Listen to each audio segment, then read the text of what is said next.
La ville d'Andenne renouvelle sa convention de bon voisinage avec Carmeuse. Les fonderies du Lion à Couvin sont récompensées de leur générosité. Les jeunes générations s'associent à la fête de la dynastie. Et nous recevrons dans ce journal l'auteur d'un ouvrage éclairant sur les nuisances provoquées par les ondes électromagnétiques. Bonsoir.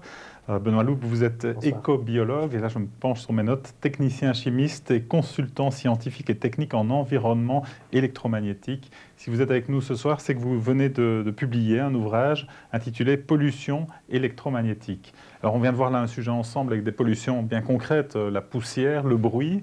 Vous nous parlez dans votre ouvrage de pollution électromagnétique. Ce sont des pollutions qui sont invisibles, ce sont des pollutions provoquées par les ondes électromagnétiques. Est-ce que vous pouvez en 2 mots expliquer simplement ce que sont ces ondes ? Oui, en fait, ce sont des facteurs physiques. Dans notre environnement quotidien, on utilise tous les jours des lampes, des luminaires. Nous avons également des technologies plus récentes comme les téléphones cellulaires, les GSM. Tous ces systèmes, depuis l'électricité, depuis la communication au début du siècle, qu'on appelait d'ailleurs la TSF, et aujourd'hui l'utilisation des micro-ondes, des UHF, des VHF, on est constamment soumis à des ondes électromagnétiques et on utilise des ondes dans la vie de tous les jours. Alors, il y a un moment donné, effectivement, peut-être une situation où certains facteurs de conjugaison, une durée d'exposition trop longue et une intensité trop importante va faire que finalement on va avoir des conséquences possibles au niveau de la santé.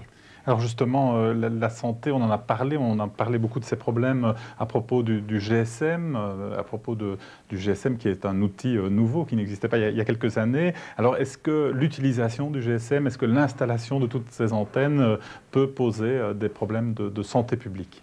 Le GSM est un outil de travail pour certaines personnes et un outil de communication. Ce qu'il y a, c'est qu'encore une fois, les excès nuisent en tout. À partir du moment où on met sur le marché une technologie dont on n'a pas mesuré l'entièreté des risques sur la santé, il faut agir au niveau d'un principe de précaution suffisamment grand que pour ne pas qu'on se trouve dans une situation extrême. Or, il y a des utilisations de personnes qui sont extrêmes du GSM. On a toute une série d'études qui démontrent maintenant des altérations, notamment immunitaires au niveau de la barrière qui protège le cerveau contre la rentrée de certaines protéines.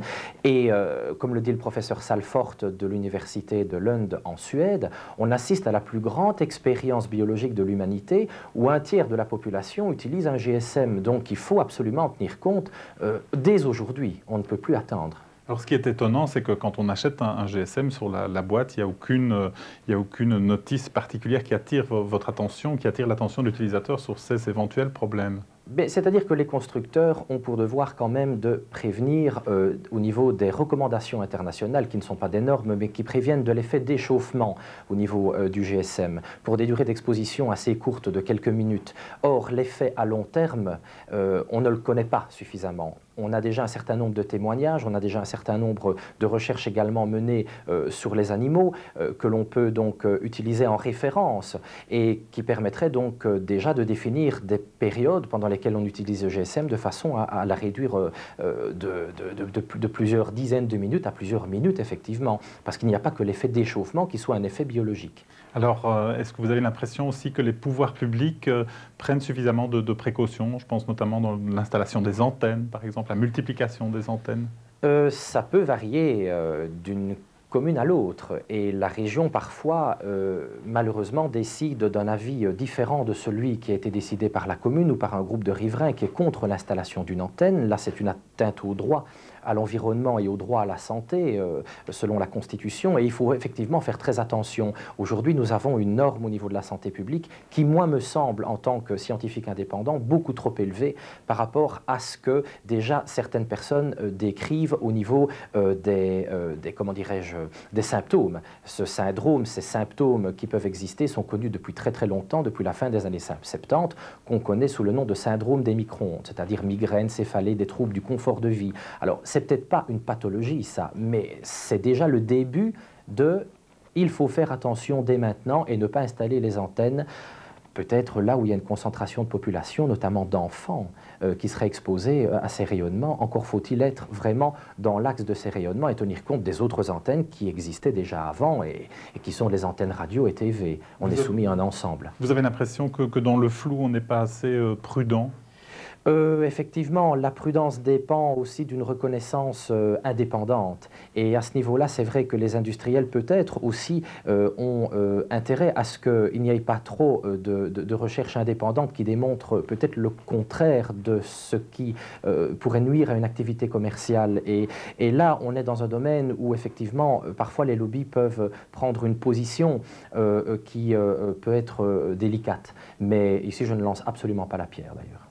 Alors pour en savoir encore plus, parce que notre temps est limité aujourd'hui sur ces problèmes, je vous renvoie donc à cet ouvrage, Pollution électromagnétique. Il est publié par Nature et Progrès, peut-être leurs coordonnées? Alors Nature et Progrès est à rue de Dave 520 à Jambes. Leur numéro de téléphone est le 081 30 36 90 et un autre numéro auquel on peut répondre également à des questions ou demander éventuellement des analyses plus précises dans l'environnement quotidien. C'est au 04 355 17 84. Un site internet pour terminer, le site www.testlabel.com. Voilà, merci d'avoir été avec nous. À mon avis, dans ce studio, il ne vaut mieux rester pas trop longtemps au point de vue des ondes. Qu'est-ce que vous en pensez? Je pense que c'est une question de durée d'exposition et on ne passe pas, on ne vit pas dans un studio. Voilà, merci d'avoir été avec nous ce soir. N'oubliez pas ce soir nos 2 rendez-vous culturels, Cinéco et le magazine Couleur Locale. Bonne soirée et à demain.